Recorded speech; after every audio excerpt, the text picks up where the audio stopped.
Paz de Deus, pessoal, tudo bem com vocês? Como vocês estão? Eu estou muito feliz porque 2026 começou assim, cheio de testemunhos, cheio de milagres. Hoje eu venho contar o testemunho de um irmão que lutou pela restauração do casamento. Nós vimos muitos testemunhos em 2025 e eu tenho absoluta certeza que em 2026 nós veremos ainda mais. E esse testemunho, ele é muito importante, porque os homens, poucos testemunham. O pessoal fala, é difícil acontecer com o homem. Não, acontece. O que não acontece é deles voltarem para testemunhar. Mas a restauração acontece para homem e para mulher. Para quem busca, Deus faz, independente de gênero. Porém, as mulheres, elas são mais gratas. Elas voltam em testemunho, querem contar como foi. Os homens, não. Os homens, geralmente, eles não contam. E nem testemunha, nem mandam testemunho. Mas esse nosso colega mandou, e eu vou aqui ler para vocês entenderem a grandeza do Senhor.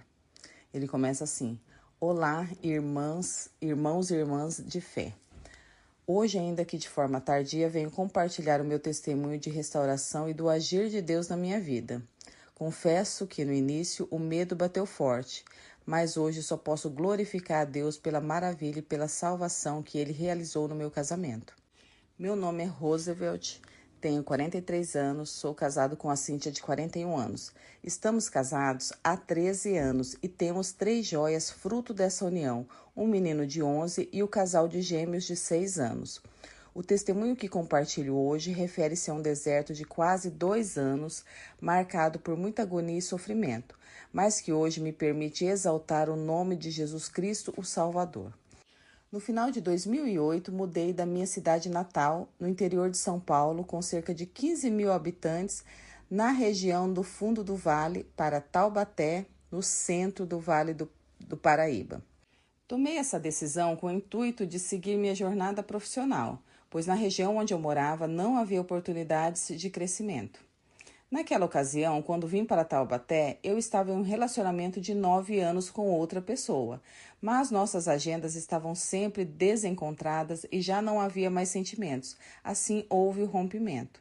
Como relatei, cheguei a uma nova cidade com foco profissional. Neste período, morei com um casal de irmãos que eram da minha cidade e que já estavam em Taubaté. Eles já estavam havia algum tempo. Eles me acolheram durante essa transição. Em 2008, comecei a trabalhar em uma empresa que realizava serviços de engenharia e projetos para a Sabesp, Companhia de Saneamento Básico de Água e Esgoto de São Paulo. Eu não me sentia feliz nesse trabalho e por isso passei a buscar novas oportunidades, até conseguir ingressar em uma multinacional na mesma cidade. Neste novo emprego, conheci várias pessoas bacanas no departamento, homens e mulheres muito acolhedores. No café, conversávamos sobre rotina profissional e sobre questões pessoais, ainda mais porque eu estava longe da minha família. Trabalhei cerca de 10 meses nessa empresa, até receber uma proposta em outra empresa, em uma cidade vizinha, com melhor remuneração, e assim acabei aceitando. Foi nesse momento que começou a minha história com a Cíntia. Após 4 meses de trabalho nessa nova empresa, uma amiga que eu havia conhecido na empresa anterior me enviou um e-mail dizendo que gostaria de me apresentar uma amiga, que ela estava solteira e tinha tudo a ver comigo, pois era romântica, alegre e gostava de estar com amigos. Recebi o e-mail com a foto da Cíntia e naquele primeiro momento estava sozinho em Taubaté. Admirei sua beleza e aceitei o convite para que marcassem um encontro, onde poderíamos nos conhecer entre amigos. Em uma quinta-feira, ela me chamou para irmos a uma pizzaria. Eu, todo sem jeito, meio caipirão, não sabia qual seria o impacto daquele encontro. Cheguei ao local, fui muito bem recebido e conheci a Cíntia. Ela estava alegre e espontânea. Na televisão passavam músicas internacionais dos anos 80 e 90 e ela comentava animada o quanto gostava desse estilo musical e daquele clima. Comemos pizzas, rimos bastante e ela me convidou para no dia seguinte irmos a uma balada da cidade onde aconteceria uma festa à fantasia. Infelizmente recusei, pois tinha compromissos na cidade dos meus pais. Na hora de ir embora, convidei a Cíntia para ir comigo no meu carro. Ela aceitou e acabamos nos beijando dentro do carro. Os dias foram passando e ela não saía da minha cabeça. Trocávamos mensagens, eu insistia em um novo encontro, mas percebia certa resistência da parte dela, o que me fazia até duvidar do seu interesse. Consegui com insistência marcar um novo encontro. Saímos para jantar em um restaurante da comunidade italiana na cidade e a partir dali começamos a trocar experiências de vida, compartilhando nossas histórias até aquele momento. Depois desse encontro, passamos a sair com frequência. Cíntia era formada em jornalismo, mas estava desempregada. Vinha de uma família humilde. O pai sofria de transtorno bipolar e estava afastado. E a mãe ajudava a sustentar a casa como podia. Em 2009, começamos a namorar. Ela me apresentou alguns familiares. O Natal daquele ano, cada um passou com sua família. Mas na virada do ano, resolvemos fazer uma viagem para Trindade, no litoral de Paraty, no Rio de Janeiro. Foi tudo maravilhoso e ali entendemos que poderíamos trilhar um relacionamento sério e levar aquilo adiante. Em maio, ele é bem detalhista, vocês viram, né? Ele vai de ano a ano. Em maio de 2011, ficamos noivos e decidimos marcar o casamento para agosto de 2012. Durante o período do noivado, à medida que a convivência se intensificava, alguns sinais começaram a aparecer. A Cíntia tinha um temperamento forte e explosivo, principalmente quando fazia uso de bebida alcoólica. Naquele tempo, eu ainda não possuía maturidade emocional nem espiritual para compreender a gravidade disso dentro de um casamento. Mas as situações eu acabava relevando, acreditando que com o tempo tudo se ajustaria. Íamos à igreja, mas nossa fé era superficial. Ambos já tínhamos históricos dentro da igreja. Eu auxiliava na organização e eventos e a Cíntia cantava no ministério de louvor. Contudo, não vivíamos um relacionamento verdadeiro com Deus. Éramos religiosos, mas não espirituais. Isso é muito importante, né? A pessoa entender e saber o que é religiosidade e o que é espiritualidade. Você está num lugar, né? Ser ali, eu sempre falo que é crente de banco, mas não viver de forma como o Senhor quer, de forma como um cristão tem que viver. Bom, ele continua. Pouco antes do casamento, fui surpreendido com a perda do meu emprego. Foi um período de muito medo e insegurança, pois já havia compromissos financeiros assumidos com o casamento, aluguel e outras despesas. Humanamente, parecia que tudo iria desmoronar. No entanto, Deus agiu rapidamente. Em cerca de uma semana, fui realocado profissionalmente na mesma empresa que havia trabalhado anteriormente. Seguimos, então, com os preparativos. Nos casamos em agosto de 2012. O ano da vida conjugal foi marcado por expectativas, mas também por desafios.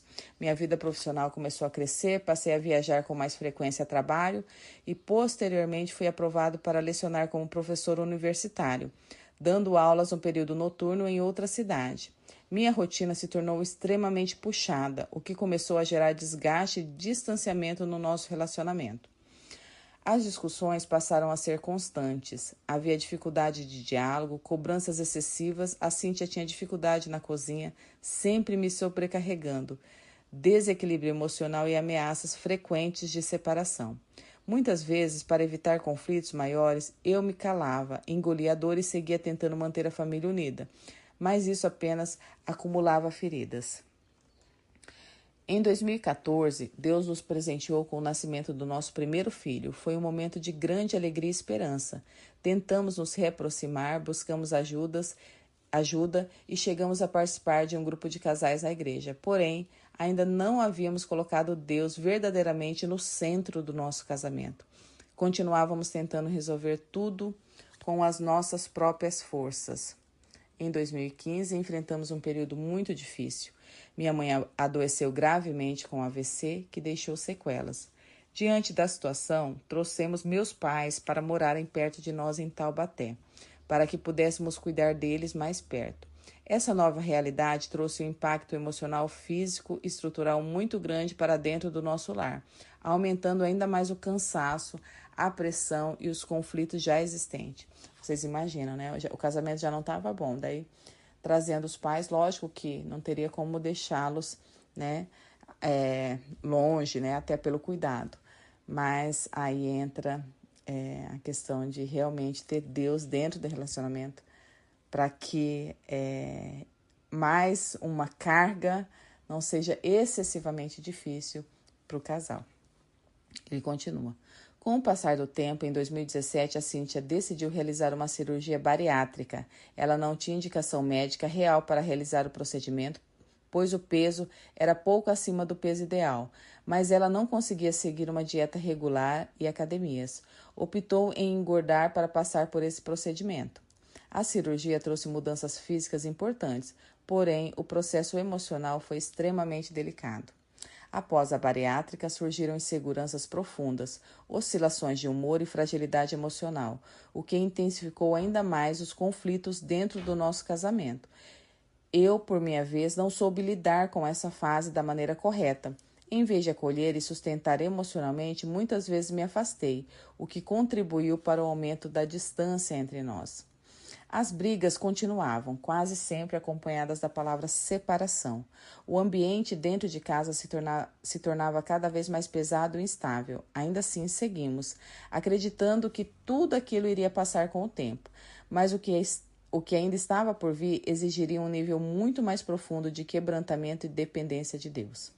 Em 2018, infelizmente, minha mãe faleceu após complicações do AVC e de uma erisipela. O mais doloroso é que ela estava hospitalizada, com alta programada, quando sofreu uma parada cardíaca e partiu. Foi uma perda devastadora para mim. Perdi minha referência espiritual, minha base, minha mãe.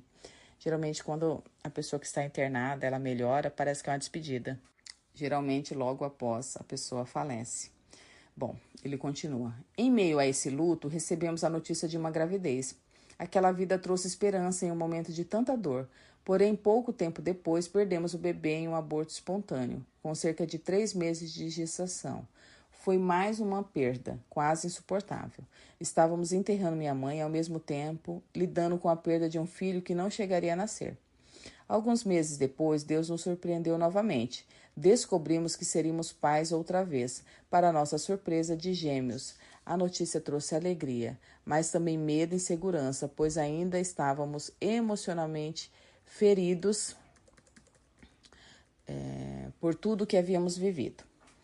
Enquanto aguardávamos a chegada dos gêmeos, meu pai adoeceu gravemente, enfrentando problemas sérios de saúde que exigiriam cirurgias e acompanhamento constante. Em julho de 2019, cerca de um ano após a morte da minha mãe, meu pai também faleceu, igualmente no hospital, em uma situação muito semelhante, com alta programada. Não falei? Em pouco tempo, eu havia perdido pai e mãe. Olha só, é isso que realmente acontece, né? Principalmente casais que estão juntos há muitos anos, eles não suportam, né, a dor de ver o outro partir. Geralmente parte logo em seguida. Em setembro de 2019, nasceram nosso casal de gêmeos. A chegada deles foi um sopro de vida em meio a tanto sofrimento. Contudo, apenas um mês depois, em outubro de 2019, meu sogro veio a falecer. Era como se estivéssemos vivendo uma sequência contínua de lutos e provações. Vivíamos um misto constante de alegria e dor, vida chegando e vida partindo. É a vida, né? Isso é a vida, né? Uns chegam, outros vão. Emoções extremas se alternando sem tempo para elaborar nada. Nosso casamento já vinha fragilizado e todo esse contexto se aprofundou no distanciamento emocional entre nós. Espiritualmente estávamos frágeis, não buscávamos a Deus como deveríamos. Tentávamos sustentar tudo com as nossas próprias forças e isso nos esgotava. O casamento seguia com altos e baixos, muitas discussões, pouca comunicação e muita mágoa acumulada. Esse período foi determinante para o que viria depois. As feridas emocionais, os lutos não elaborados e a ausência de Deus no centro do casamento prepararam o cenário para a maior crise da nossa história. O deserto ainda não havia terminado. Em 2020 veio a pandemia.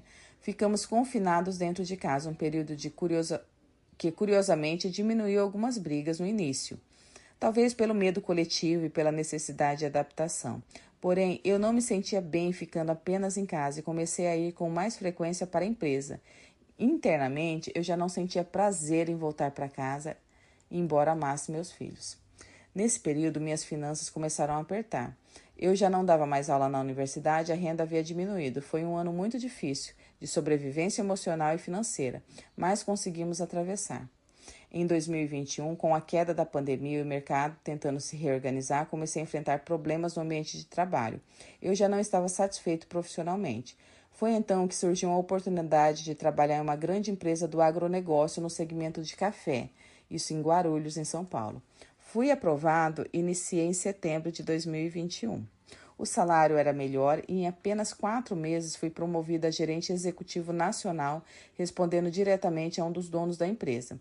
Profissionalmente eu estava em ascensão, porém aquilo que parecia uma vitória logo se tornaria mais um ponto de tensão dentro do meu casamento. Uma das exigências da empresa era que morasse na região. Optei por não mudar a família, passando a viajar diariamente cerca de 110 quilômetros para ir e 110 quilômetros para voltar. Gente, olha só. Que transtorno, hein? Meu Deus do céu, que distância. Para que minha esposa não perdesse a rede de apoio, a rotina das crianças e a qualidade de vida. Achei que estava fazendo o melhor para nós. Ele estava se desgastando, né? Se matando enquanto queria o bem-estar da família. Bom, nesse período, minha esposa passou a desejar uma casa maior. Mesmo com receio, acabei cedendo. Ela parecia compreender minha rotina de trabalho, mas na prática isso não se sustentou. As cobranças aumentaram. Muitas vezes eu chegava exausta do trabalho e ouvia que ela estava cansada de ficar só em casa. Saía, deixava as crianças comigo e eu ainda precisava cuidar delas e preparar a comida. Imagina você rodar aí 220 quilômetros por dia, né? Indo e voltando. Chegar em casa, fazer a comida, cuidar dos filhos, que não é tarefa, né, do marido, no caso é tarefa da esposa, ou os dois em conjunto, é desgastante, né? Foi então que começaram os episódios mais graves. Minha esposa passou a ter crise de convulsão. Ficava extremamente irritada e instável emocionalmente. Em um desses episódios, enquanto levava nosso filho caçula ao médico, convulsionou ao volante e bateu o carro. Graças a Deus, nada de grave aconteceu com ela, nem com nosso filho, mas o impacto emocional foi enorme. Após esse episódio, ela desenvolveu pânico, ansiedade e depressão. O ambiente em casa se tornou mais pesado. Qualquer diálogo era carregado de ironia e agressividade. Um simples bom dia vinha acompanhado de frases como: só se for para você. Eu não podia atender o telefone perto dela. Os eventos profissionais que eu precisava participar eram motivos de acusações e insultos. As discussões passaram a ser ofensivas. Até momentos que deveriam ser de celebração eram marcados por insatisfação. Chegou a comentar com minha sogra que parecia haver um boi morto dentro da casa onde morávamos, de tão pesado que o ambiente estava. Aquilo começou a me adoecer profundamente. Eu ia trabalhar sem vontade de voltar para casa. No ambiente profissional, era admirado e respeitado, mas ninguém fazia ideia do inferno emocional que eu vivia dentro do meu lar. Mesmo sendo uma pessoa de fé, comecei a questionar a vontade de Deus para o nosso casamento. Ano após ano, sempre surgia um novo problema. Bens que conquistávamos se perdiam. Eu não me sentia apoiada em decisões que eram para o bem da família. Muitas vezes sentia, inclusive, que minhas conquistas despertavam incômodo e não alegria. Em 2022, decidimos mudar novamente de casa. Ainda trabalhando na empresa, precisei fazer uma viagem até outro estado para acompanhar uma operação. Foi ali que uma brecha se abriu. Eu estava emocionalmente esgotado, me sentindo sozinho, sem apoio, e uma supervisora do meu time começou a me dar atenção. Olha só, né? Que ironia, né? Ironia do destino, né? O inimigo, ele prepara o campo perfeito. Quando tudo está desmoronando, aparece alguém, né? Vindo não sei da onde para tentar, né? Olha a brecha se abrindo. Ao mesmo tempo, minha esposa descobriu que as convulsões eram relacionadas a quadros de hipoglicemia, consequências da cirurgia bariátrica realizada lá em 2017. Uma cirurgia que, como relatei, não era clinicamente necessária, mas que foi feita por decisão dela. Diante disso, ela precisou passar por um processo de reversão da bariátrica, o que agravou ainda mais seu estado emocional. Nesse mesmo período, comecei a atuar paralelamente com uma empresa própria, conciliando o regime CLT. Pouco tempo depois, fui desligado da empresa de Guarulhos, permanecendo apenas com a minha empresa. Cometi então um erro. Contratei aquela supervisora para trabalhar comigo em home office. Lógico, né? Queria contratar ela, né? Contratar quem?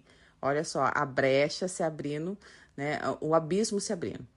Quis ajudar, pois ela era mãe solo de 2 filhas, mas hoje reconheço que isso abriu ainda mais brechas que não deveria existir. Não, na realidade ele contratou porque ele queria perto dela, né, gente? Vamos ser justos aqui, né? Porque mães solos tem várias, né? Mas vamos lá, vamos continuar, porque ele é nosso amigo, a gente, a gente tem que defender, mas a gente tem que puxar a orelha. Foi nesse contexto que começaram acontecimentos espirituais estranhos e muito perturbantes, que mais tarde eu entenderia como uma parte de uma batalha muito maior.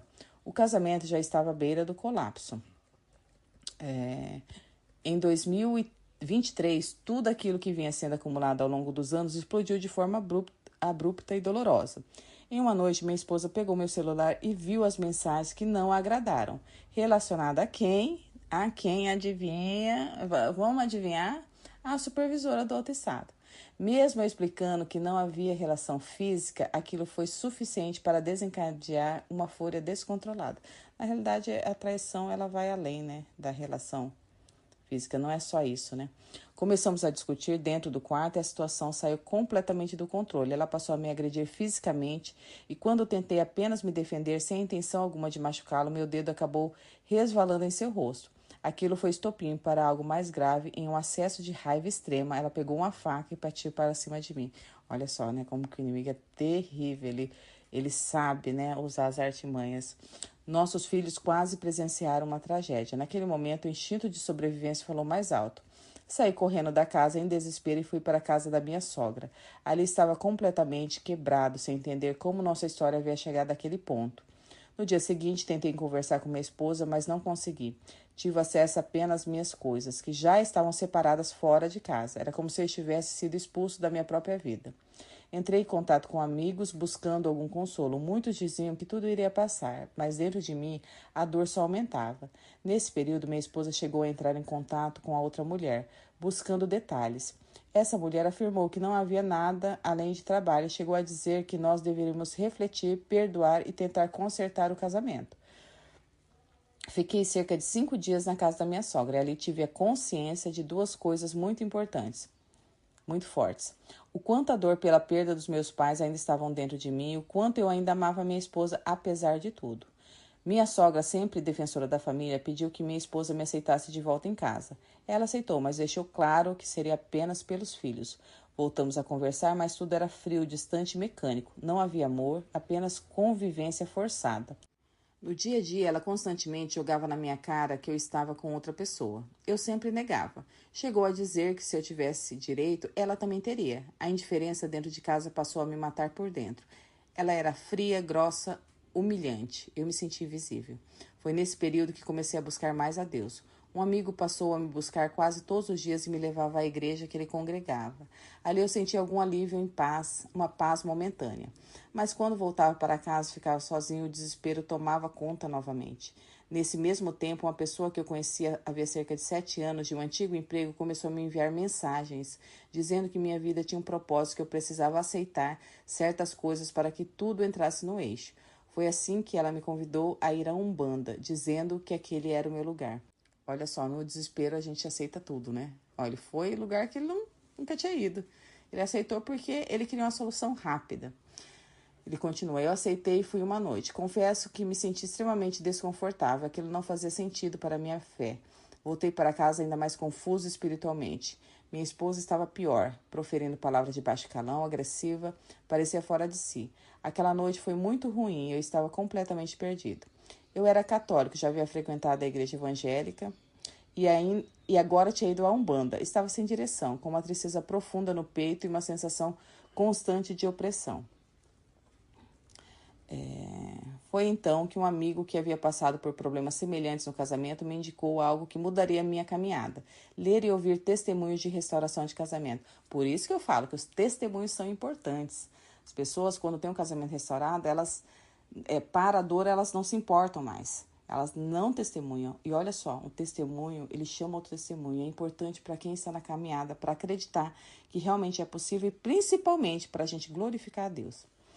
Ele me disse que aquelas batalhas não eram em vão, que Deus queria me tratar e usar minha vida como testemunho.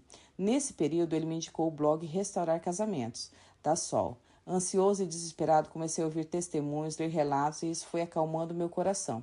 Cheguei a enviar um e-mail para a Sol que, com muito respeito, me explicou que naquele momento eu não poderia entrar no grupo de WhatsApp, pois eu não estava separado de fato. né? Estavam morando na mesma casa. Mesmo assim, os testemunhos começaram a me fortalecer. Gente, para entrar no grupo, a pessoa tem que estar separada, né? Tem pessoa separada de casa, com os filhos longe dos pais. E nós damos prioridade a essas pessoas justamente porque nós só temos um grupo, né? E é tudo gratuito. Então, a gente dá oportunidade a essas pessoas. Ele continua: passei a jejuar, orar mais e buscar a Deus no secreto. Meu coração foi sendo acalmado, mas dentro de casa eu vivia um verdadeiro deserto. As conversas eram mínimas, limitadas a filhos e contas. Não havia relação conjugal, não havia afeto. Nesse período, minha esposa passou a sair com 2 amigas, ambas casadas, que constantemente criticavam seus maridos e falavam abertamente sobre separação. Uma delas acabou se separando e percebi claramente que aquilo era uma batalha espiritual, pois quanto mais eu tentava agir com a minha força humana, mais minha esposa se afastava. Ficamos assim por cerca de 8 meses. Ela queria mudar para uma casa maior com 4 quartos para que tivesse o próprio quarto e liberdade, mantendo uma aparência de família apenas para que as crianças não percebessem que não éramos mais um casal. Eu não aceitei, pois acreditava na restauração. Ela dizia que isso era coisa de crente e que eu só lutava por algo para que ela já havia, porque para ela já havia acabado. Mesmo assim permaneci, eu e Deus no secreto. O deserto estava apenas começando. Em 2024, ainda acreditando que algo poderia mudar, vi uma casa que agradava a minha esposa. Ela concordou com a mudança e aluguei um imóvel cheio de esperança. A casa tinha frases decorativas nas paredes, palavras sobre construção, recomeço e coisas positivas. No meu coração, aquilo era um sinal de que Deus ainda poderia agir, mas na prática foi um dos piores períodos que vivi. Minha esposa voltou a trabalhar e dentro dela já existia um plano muito claro. Quando estivesse financeiramente estabilizada, sairia de casa para viver a vida dela. A frieza aumentou ainda mais. O diálogo quase não existia. Ela se mostrava depressiva, distante e ao mesmo tempo dura e ríspida. O que mais me feriu foi perceber o impacto disso nos meus filhos. Em determinado momento, ela disse ao nosso filho mais velho que nós estávamos ali apenas como amigos. Aquilo me destruiu por dentro. Eu não aceitava essa narrativa e isso gerava ainda mais discussões. As brigas se tornaram constantes. As amigas continuavam influenciando fortemente. Sempre havia uma novidade, uma validação para a separação e as críticas ao casamento e a mim só aumentavam. Além disso, as crises de depressão dela se intensificaram.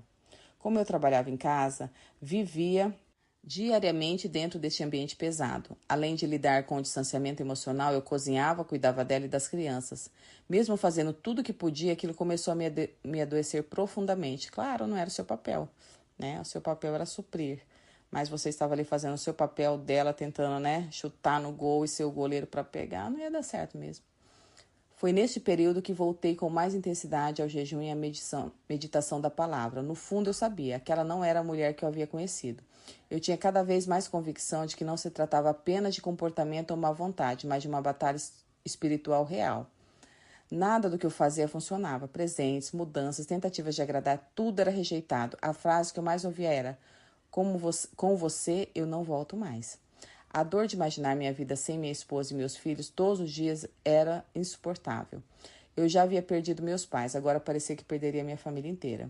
Pessoas sabiam que eu vivia. Em um momento muito marcante, meu barbeiro, enquanto fazia minha barba, disse algo sem saber de nada. Não sei por que estou te dizendo isso, mas você e sua família são muito invejados. Aquilo me ajudou profundamente e reforçou em mim a certeza de que aquela situação não era normal. Passei a participar de orações de madrugada, especialmente durante a quaresma, acompanhando os momentos com Frei Gilson. Ouvia mais louvores, parei de murmurar sobre o relacionamento e comecei a confiar mais. Pelos testemunhos que ouvia, sabia que o deserto precisava ser atravessado. Eu só pedi a Deus que fosse mais curto. Aos poucos houve pequenas melhoras, um tratamento um pouco mais respeitoso, alguns gestos de cuidado, mas ainda havia muita frieza. Neste mesmo período, nossas finanças começaram a despencar. Em março de 2025, a situação financeira ficou muito difícil. Conversei com um amigo que ofereceu uma oportunidade de trabalho em Curitiba, no Paraná. Vi aquilo como uma possível mudança de áreas e uma chance de recomeço, mas infelizmente não deu certo. Minha esposa começou a trabalhar em outro emprego, no colégio das crianças. O diálogo melhorou um pouco, mas as dificuldades financeiras continuavam. Foi então que decidimos voltar para o nosso apartamento, que já era nosso, para economizar com o aluguel e tentar reorganizar nossa vida. Em abril de 2025, voltamos para o apartamento. Era pequeno, com apenas 2 quartos. Ficamos no quarto menor e as crianças no maior. Foi uma grande prova de humildade e resistência. A convivência continuava confusa. Em alguns momentos ela permitia a aproximação física, em outros me rejeitava completamente. Eu sugeria passeios em família, mas ela não usava aliança. Dentro de casa, o deserto continuava. Para alguns parecia que estava tudo bem, mas era apenas uma encenação. No final de julho de 2025, decidimos levar as crianças para a praia, em uma cidade do litoral. No primeiro dia, tudo correu bem. No segundo dia, porém, ela tirava fotos apenas com as crianças. Quando pedi uma foto nossa, ela se irritou profundamente. A volta foi marcada por discussões pesadas. Durante esse trajeto, ela sempre exultava: "Você não leva a sério, tudo que fazemos é pelos nossos filhos. Amanhã vou à advogada, você sai de casa e paga a pensão." A pior coisa que tem quando estão separados é essa, né, a pessoa querer, né? Ai, não tirou foto, ai, não postou uma foto na rede social. Gente, não precisa disso, tá? Vocês precisam ter uma vivência boa no lar. Quando vocês entenderem que isso não é nada, uma foto em rede social, ai, pra mim significa muito, porque você quer se mostrar. Não significa nada, né? O que significa é a paz dentro de um lar. É Deus dentro da família, no casamento, no lar. Então, quando eu vejo esse tipo de narrativa, discurso, eu vejo que é muito parecido com o que as pessoas passam. Mas isso é enganação do inimigo. O que importa é vocês estarem bem. Ele continua: "Mais uma vez, o desespero tomou conta de mim. Ela dizia que só eu queria restauração, que quando apenas um luta não dá certo." Mentira, né? A gente sabe que dá. "Que tentou perdoar e gostar de novo, mas não conseguiu. Que eu estava forçando uma situação que para ela já havia acabado."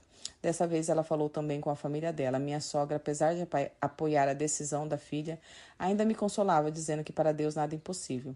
Foi nesse momento que comecei a intensificar mais as minhas orações no secreto, os jejuns, a leitura da Bíblia, a ida à igreja. Ela queria um divórcio consensual com o único advogado exigindo pensão em valor mais alto e que eu saísse de casa, deixando o apartamento para ela e as crianças. Humanamente, minha vida parecia desmoronar por completo. Quanto mais eu buscava a Deus, mais difícil parecia. A ideia de não acordar mais com os meus filhos, de perder definitivamente a minha família era devastadora. Os trâmites do divórcio começaram a avançar, mas Deus ainda não havia dito a última palavra. Com o casamento extremamente fragilizado, minha esposa já se movimentava para estender o divórcio. Eu me vi tomado por medo, ansiedade e um aperto constante no peito. Não era o que eu queria, mas precisava entender meus direitos, principalmente em relação aos filhos, caso a separação se concretizasse. Procurei então um advogado diferente do advogado da Cíntia, apenas para orientação. Durante a conversa, contei toda a história, as perdas familiares, o desgaste emocional, a frieza dentro da casa e a iminência do divórcio. Gente, isso é muito importante, tá? Ah, eu não quero divórcio, não vou procurar um advogado. Procure, né? Nós precisamos de orientação. Nós vivemos por leis humanas também. Então, nós temos que saber o nosso direito. Não que a gente queira, mas a gente tem que estar preparado para tudo. Depois de ouvir atentamente, ele disse algo que marcou profundamente. Isso não é apenas um problema jurídico ou conjugal. Existe uma batalha espiritual clara acontecendo. Bom, até o advogado... até o advogado sabia disso. Em seguida, ele me orientou. Antes da separação, antes de qualquer decisão definitiva, procure um pastor. Nem tudo se resolve com papel. Aquilo me impactou muito. Eu não esperava ouvir esse tipo de direcionamento em um ambiente jurídico. Para mim, foi uma confirmação de que Deus estava me conduzindo. Segui o conselho e procurei o pastor. Fui como estava, cansado, abatido, emocionalmente esgotado. Contei tudo sem filtros, minhas dores, meu medo de perder a família, minha angústia diária. Ao final da conversa, o pastor orou por mim. Durante a oração, algo diferente aconteceu. Comecei a passar mal, senti um mal-estar forte, um peso intenso no corpo, uma sensação que eu nunca havia sentido antes. Não era apenas emoção, era físico, espiritual ao mesmo tempo. Meu corpo reagiu, fiquei fraco, confuso com uma sensação estranha, como se algo tivesse sendo mexido dentro de mim. Foi um momento difícil, mas ao mesmo tempo muito marcante. Eu não sabia racionalmente o que estava acontecendo. Não sabia racionalmente o que estava acontecendo, mas tinha certeza de que não era comum. Lógico, né? Uma batalha espiritual, imagino quantos demônios estão ali, né? E numa oração, tudo cai por terra. Por isso que é importante, né? Nós estarmos firmes na palavra, firmes no jejum, na oração. Depois da oração, aos poucos, aquele peso começou a aliviar. Não posso dizer que todos os problemas desapareceram, porque não desaparecem. Minha esposa continuava distante, não quis participar, não quis ir à igreja. O divórcio ainda era uma possibilidade real. Mas eu saí dali diferente, mais leve, mais consciente, com a sensação clara de que algo havia sido tratado, quebrado ou revelado ao mundo espiritual. Ali, né, ele decidiu realmente que ele não abriria a mão da família. A partir desse dia, entendi que não estava apenas lutando por um casamento, mas vivendo uma batalha que exigiria entrega total a Deus. Passei a agir com mais silêncio, mais oração e menos reação. Comecei jejuando e buscando a Deus no secreto, mesmo sem respostas imediatas e extremamente tudo parecia igual. Mas espiritualmente, algo já não estava mais o mesmo. Foi ali, a partir desse ponto, que as coisas começaram a mudar devagar, mas sem barulho, de forma real. A gente pensa, né, que vai ser algo, né? Não. Deus, ele trabalha no secreto. Voltei para casa e ela estava calma, não me indagou sobre nada. No dia seguinte, meu filho mais velho quis ir a um restaurante japonês, fomos todos juntos. Na volta, passamos em frente a uma costelaria e eu comentei com ela: nossa, faz tempo que não vimos aqui. Não vamos aqui. Ela então respondeu, de forma serena, mas firme: esse é nosso último passeio em família, porque você vai sair de casa e vamos dar continuidade à separação. Nossa, ela estava decidida, né? Quanto mais você fala, mais a pessoa toca no assunto. Foi muito doloroso ouvir isso humanamente, tive que aceitar. Mas espiritualmente, decidi confiar em Deus. É aquilo, né? Você não vê com os olhos carnais, mas sim espirituais. Me afastando quase 3 meses e cuidando mais da minha saúde. Ele colocou: decidi confiar em Deus, me afastando quase 3 meses e cuidando mais da minha saúde, meu psicológico e meu físico.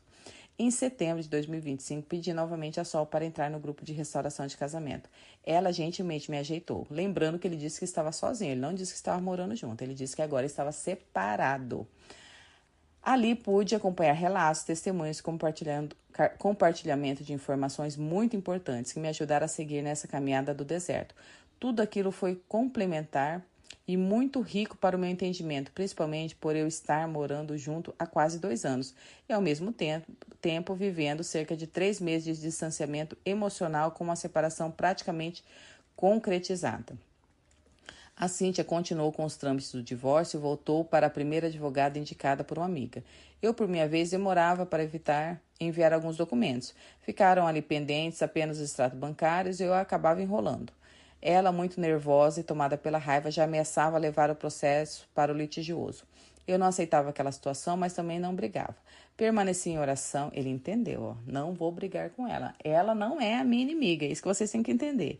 Eu vou ficar em jejum e oração, né? O que a gente fala no grupo? Jejum e oração. É cara no pó e joelho no chão. Então, ele permaneceu em oração e ele fala, né? Com muita sinceridade diante de Deus, indo à igreja, entregando tudo a ele. Até que, em um determinado momento, enviei os extratos bancários. Ou seja, Senhor, eis-me aqui. Se é um extrato bancário que ela quer, tome. Humanamente, aceitei o processo e fiquei aguardando a minuta para assinar e entrar com o divórcio oficial. Nesse período, tivemos o aniversário dos gêmeos. Ela me tratava com frieza, não usava aliança e a família dela começou a perceber. Foi uma situação muito desconfortável, em que eu me senti deslocado. No mês em que os contratos seriam assinados para iniciar a dissolução do casamento, ela já havia pago a primeira parcela da advogada, tanto a parte dela quanto a minha. Mas um dia, antes da assinatura, literalmente no último minuto do jogo, ela me disse que queria pausar o divórcio. Disse que pensou nas crianças e que algo dentro dela, uma chavinha, parecia ter mudado. É Deus, né, gente? É Deus. Naquele instante... Fiquei até emocionada agora. Naquele instante, em pensamento, eu disse: é Deus. Aí, ó, acabei de dizer: é Deus. Deus, o restaurador de pessoas, de casamentos e de famílias. Foi algo muito marcante. Estávamos sem relação havia quase 2 anos. E retomamos de forma imediata, praticamente todos os dias. Olha só, o Glória não precisou nem, né? Não precisou nem de pedir. Passamos a prometer um ao outro que construiríamos um casamento diferente, baseado em respeito, cumplicidade, amizade e amor. Confesso que o milagre aconteceu quase no final de novembro. Voltei para a minha família, onde antes as nossas conversas sempre terminavam em discussões. Hoje existe diálogo, carinho e até brincadeiras. Olha que coisa linda. O inimigo tentou destruir nossa família, mas graças a Deus não conseguiu. Deus é maior, Jesus é o nosso caminho, a verdade, e hoje é um membro fiel deste casamento restaurado. Glória a Deus. Atualmente estamos juntos trabalhando no nosso crescimento pessoal e como casal. A batalha de hoje é nas finanças, pois acabei perdendo o contrato de trabalho e estou buscando uma recolocação no regime CLT. Mas da mesma forma que vencemos no deserto, no relacionamento, creio que Deus também nos ajudará com um novo trabalho, com a restauração das nossas finanças. Com certeza, gente. Se o casamento era, né, impossível, o que são as finanças? É um processo só. Ele nos sustenta. Hoje estamos unidos nessa causa e iremos conseguir. Em Salmo 126, do capítulo 4 ao 6, diz assim: Restaura-nos, Senhor, como as correntes do deserto. Os que semeiam com lágrimas, com cantos de alegria colherão. Toda a honra e toda a glória sejam dadas ao nosso Deus. Sem Ele, nada disso seria possível em nosso casamento. Acreditem no Senhor. Ele é um Deus de milagres. Uma gratidão eterna. Que Deus abençoe e ajude a restauração da vida e do casamento de todos vocês. Olha que testemunho lindo. Eu falei que eu não ia nem comentar, porque é um testemunho digno de um professor universitário. Muito bem escrito, muito bem detalhado. Ele detalhou ali por ano, né? Ano a ano. E foi maravilhoso. É isso, gente. Quando você fala, não importa o que a pessoa falar, eu vou continuar. Agora, quando você fica, ai, não postou foto, ai, tirou a aliança, ai, toda hora você tá morrendo aos poucos, porque o inimigo ele vai te atacando para minar sua fé para você desistir. Mas se você não desiste, Deus ele faz a obra. E esse testemunho é prova disso. Muito mais ainda para homens, porque ficar no deserto, sem intimidade, só sendo massacrado, isso daí, eu falo que é para poucos. E ele foi homem, Ele errou sim, errou, né? Mas a colheita também chegou, porém ele colheu, e colheu semeando com lágrima e colhendo agora com alegria. Ele passou a semear com lágrimas e colheu com alegria, com fé em Deus. E é isso, né? No grupo a gente faz muito jejum, a gente faz muita oração. Então, assim, esse testemunho ele fecha com chave de ouro toda a batalha que ele passou, mas glorificando a Deus e dizendo, é Deus. Se não for Deus, nós não somos nada. E eu estou muito feliz e engrandecida porque o Senhor fez mais esse milagre. Se você está passando por alguma dificuldade, gente, olha, tem o blog, ele foi no blog porque ele não estava separado de fato, a gente não pega realmente pessoa que não está separada. Então ele foi no blog, ele lia testemunhos, né, fazia as orações, tem ali o blog totalmente gratuito. Se você quiser fortalecer mais, nós temos o nosso devocional, nosso novo devocional. São 365 dias de reflexão, de oração, né, de quebrantamento ao Senhor. Cada dia com uma reflexão, uma oração pronta. Está aqui no link abaixo, é só você clicar, é um preço irrisório, mas que vai te ajudar muito, né? Todo dia você fazendo essas orações, com certeza o Senhor vai te ajudar, né? O Senhor vai sim estar no teu casamento. Quem quiser, o link está aqui abaixo. Quem não quiser, né, comprar, que às vezes está passando por uma situação difícil, vai lá no blog, tem tudo gratuito. Nós temos orações, também temos livros, né? Temos tudo, né? Vocês estão com a ferramenta na mão. Basta saber usá-las. E basta ter fé em Deus, tá? Então é esse meu recado. Estou muito feliz. Ano de 2026 vai ser o ano da restauração, o ano do milagre. Creia, já começa a escrever o teu testemunho, que o próximo vai ser o seu. Amém? Que Deus abençoe todos vocês e que tenhamos todos uma linda e uma ótima semana. Um lindo e um ótimo fim de semana. Um beijo, fiquem com Deus.